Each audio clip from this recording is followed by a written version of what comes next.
Alright survivors, welcome back to the Grand Tour. Today we're heading to my personal favorite town to spawn in, Rosewood. It's got everything you need to not just survive, but really settle down and make a life for yourself. If you can handle the danger, that is. Let's get started. So first things first, never let your guard down here.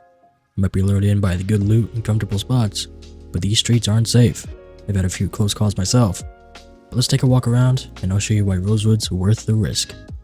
Our first stop is the fire department. It might not look like much from the outside, but trust me, it's a gold mine. You'll find medical supplies, a few weapons, and a good stash of tools.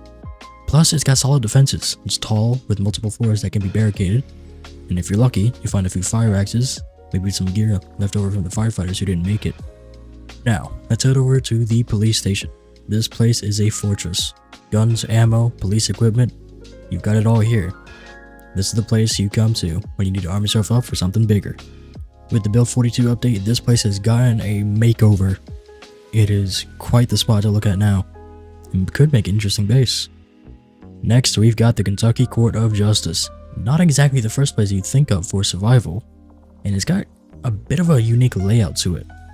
I wouldn't call this a base, and really I'd stay away from it, because there's quite a few undead inside, but if you're looking for a fight, this could be right up your alley. Right along the main road, we've got the shops. This is where you'll find a lot of your basic supplies, food, tools, meds, you've got it all. You want to hit up these stores early on to stock up, but don't stay too long. It's easy to get surrounded out here. Now here's a big one, the gated community.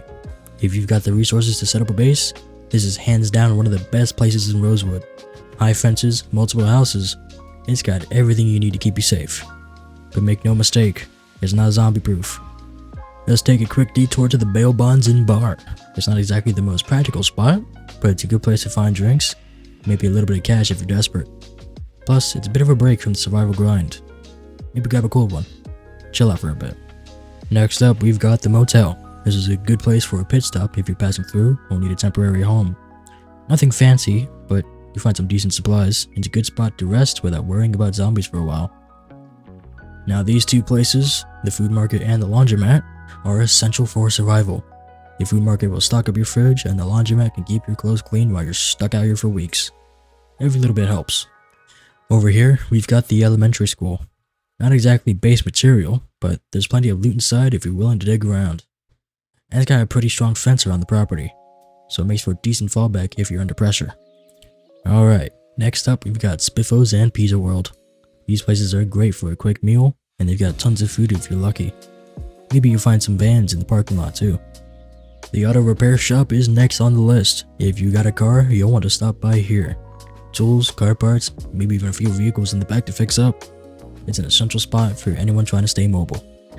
Gas stations are always a good stop. You've got 4 pumps here, which means you can fill up your car and also grab a bunch of useful items from the convenience store. A lot of supplies come and go through places like this, so keep an eye out. And then there's the Kentucky State Prison. This place is a real fortress, but with good reason. It's loaded with weapons, gear, and other loot, but you've got to clear out the zombies first. If you can manage it though, it's a paradise for anyone looking to gear up for the long haul. Now, let's head south. This part of Rosewood is much quieter, which means there's less risk. First stop, the DriveIn movie theater. It's peaceful out here, and you've got a good view of the entire area. Zombies don't usually hang around too much, so it's a good place to chill if you need a break, but always keep an eye out. Right nearby, we've got another gas station. This one has 8 pumps, which means more fuel for whatever you're driving. Plus, it's got a decent convenience store to stock up. Finally, let's talk about the outskirts of Rosewood. Farmland, houses, and all the space you need to build your dream base. Zombies aren't too dense around here, but they do wander in from time to time. It's a peaceful area though, and it makes for a great place to farm and spend the rest of your days. So, well, that's Rosewood, a survivor's paradise if you know where to look. If you want a town that's got everything but won't go easy on you, this is it. Thanks for watching the Grand Tour. Keep your wits sharp out there, and I'll see you next time.